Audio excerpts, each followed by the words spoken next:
obviously I'm from the US, and I did my undergraduate degree in the US in biochemistry and molecular biology.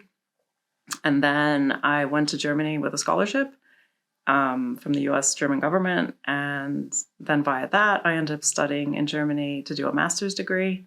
And that I did in chemistry.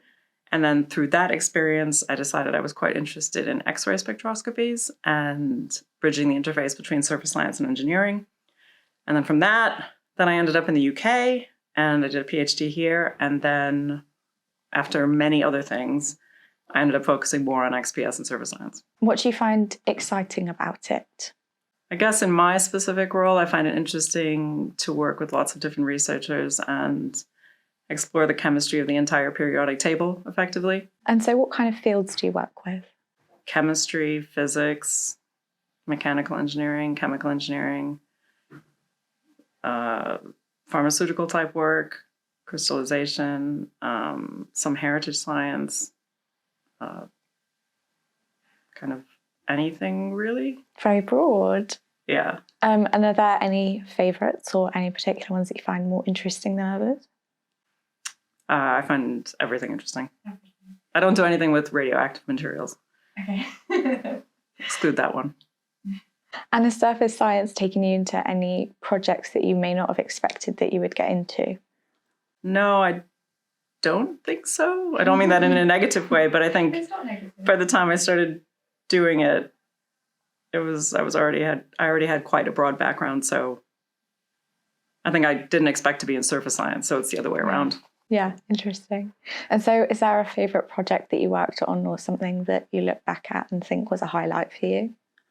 I can't think of any. I think nothing specific really. That's not to discredit any of the ones that I've worked on, but it's more the entire journey to me has been unexpectedly interesting. Okay. So I didn't expect to live in 3 countries and learn another language and have the opportunity to work with the instruments I've been able to work with and work at the national facilities, like as a visitor. Yeah. I never thought I'd be able to do that. So that's not really answered your question, but that's an answer, I guess. It's interesting. So do you feel there is enough support for female ECRs working in your field? I'm no longer an early career researcher myself, so an ECR. So I'm not quite sure what the current status of things is.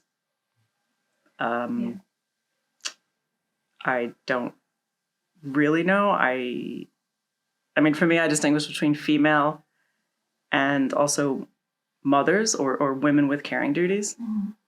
So in my experience, there's not enough for women with children in this particular area. I guess we could always just do more, but maybe it needs to be looked at a local level. I don't know. Yeah. And so when you were an ECR, is there anything that you thought could have helped at the time? Did you have any views on how it could have been better than it was? I think over the time I was an early career researcher, which was a long period of time because I actually left research for part of that. So there became more awareness of the relationship between chronological age and your status. Mm-hmm. So we shifted a little bit from saying young researcher, which implies a certain age demographic, to being an early career researcher.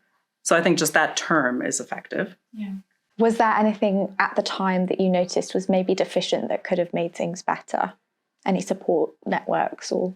I mean, I think for my case, the problem was, it's not really a problem, but a difficulty was having young children.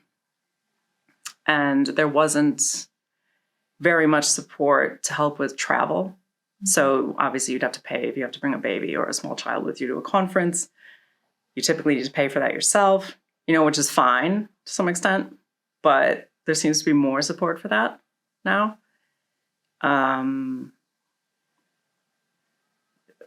For me, it seems there's some work that needs to be done with recognizing the fact that not everyone can work 24 hours a day in a lab. Yeah. I don't know what we do about that. But that would have been helpful. Yeah. So can you tell me a bit more about what personal challenges you faced during your career as a mother? I just find it difficult to do this type of research and to have caring duties because the work, particularly at an early career stage, before you get in the office and have people working for you, often involves travel to research facilities somewhere else in a country or different countries.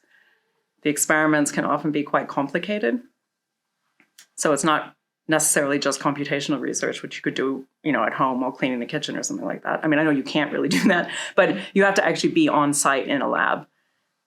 And that is not always achievable within kind of nursery hours or school hours. Yeah. So I think it's just a logistical challenge of doing that type of work. Yeah. So do you think more flexibility could help mothers in science? I'm not sure. I mean, I don't want to make a political statement here, but I'm not sure if the onus should be on the parent or the person with the caregiving responsibilities to be more flexible. Maybe the people who don't have these things could be more flexible. Yeah. If more people started realizing that we could have work-life balance on average over the course of a year, then maybe that would become the norm. So instead of making exceptions for the person who can't follow the norm, maybe we could just shift the norm a little bit.